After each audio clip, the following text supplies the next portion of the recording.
Well, I think there wasn't much in it for either team there. You talk about 2 tries apiece. Margins are very fine. I think that second half turned into a proper arm wrestle in the middle of the pitch for both teams.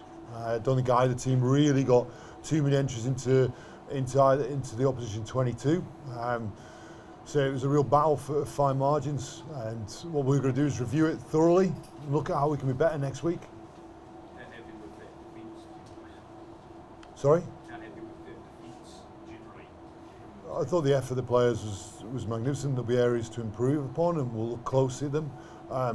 Jerry asked the players to go onto the pitch, bring all their strengths onto the pitch, and play big, and that's what they did today.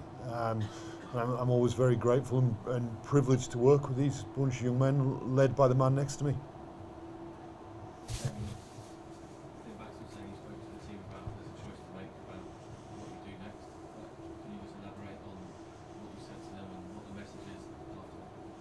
Yeah, well, look, what an exciting opportunity we've got this week, the last week of the season for us. But going down to Eden Park, we know how the record that they have there. But at the same time, I think we can take a lot from the game, a lot of learnings, and make sure that we're a better team going into next week. And by choices, I mean let's make the right choices this evening. Let's make the right choices, recovery-wise, to make sure that we put our best foot forward for getting stuff right next week leading into the test. There would be a lot that you'll be happy about with it, but do you generally feel like an hour after the game that was a missed opportunity, there was a chance there to win that? Yeah, of course there was, and we came here to win. We came here to achieve something that no English team's done for 21 years. We really put our hand up at times, and we had control of the game for a long period. But like Steve said, that last quarter of the game, the second half really came into an arm wrestling. It was always going to be a one score game, and for a young side like us, I think there's a huge amount that we can take from that, and we'll be better for it next week. Steve, there's an assumption the All Blacks will improve a lot in a week after playing their first game together. Can your team improve a lot too to rise to that challenge? Yeah, I think you'll probably heard me say many times since I came into this role is we've got to keep getting better. And that's what we do. We've got to learn from every experience. Whether you win, whether you lose, you draw, it's how we improve. I think as I look here, the exciting thing is this group, and Jamie just alluded to it. You played against the New Zealand squad today, who had 200 more caps than our squad, and average age was 2 years older than our average age. So I think the ceiling for this team, well, I don't want there to be a ceiling for this team. I'm excited about where they can grow. So what we're going to do, recover well, look at the game really closely, and how do we get better next week? Is there a morale factor at the end of a long season when you've had a loss so narrowly in the first test, or is that not an issue that you have to? I think you're always looking at how players feel every day. It's the first question I ask myself: what do the players need today? I think they've continue to be led superbly by Jamie and alongside a group of senior England players. And I said, yeah, I'm not avoiding the situation. I know Jamie has been going for 13 months. I know that, along with many of the players. We tailor our programme accordingly.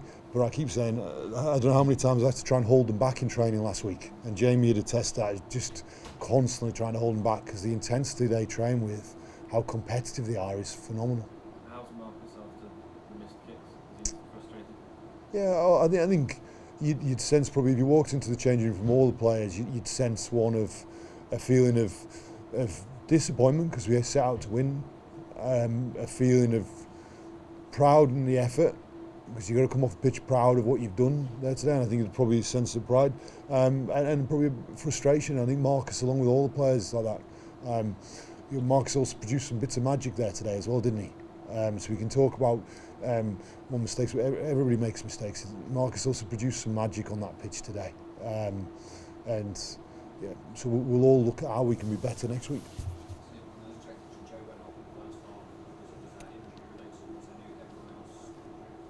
Yeah, so Joe's injured his foot to some degree.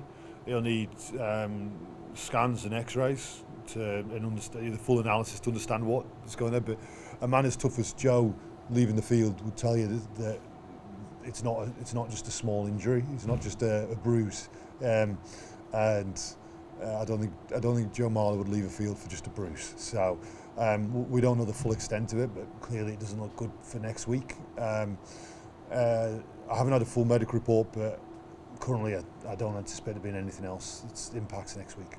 And what challenge was that for Finn Max to come on his debut for 60 minutes? Yeah, he was thrown in at the deep end, wasn't he? And he did tremendously well. So I do wonder if Joe Marler had set it up so that for Finn to come on at 20 minutes and do the longer stint. But no, he did tremendously well, and both Finn and Ollie had their caps presented in the changing room just now, and a very proud moment for both those young men and their families. So last one, and then we're going to get the mix on open. Let's go. Damien's kick, that wasn't a kick in the end. Both him and Razor said they think there should be a shot clock on the big screen in the ground. Is that something you think should happen? Not concerned by it, to be honest. So ask them. I'm not concerned by it. Doesn't have, our kickers just get on with it. We know the rhythm and know the time they have. Okay, guys, thanks. Thanks, guys.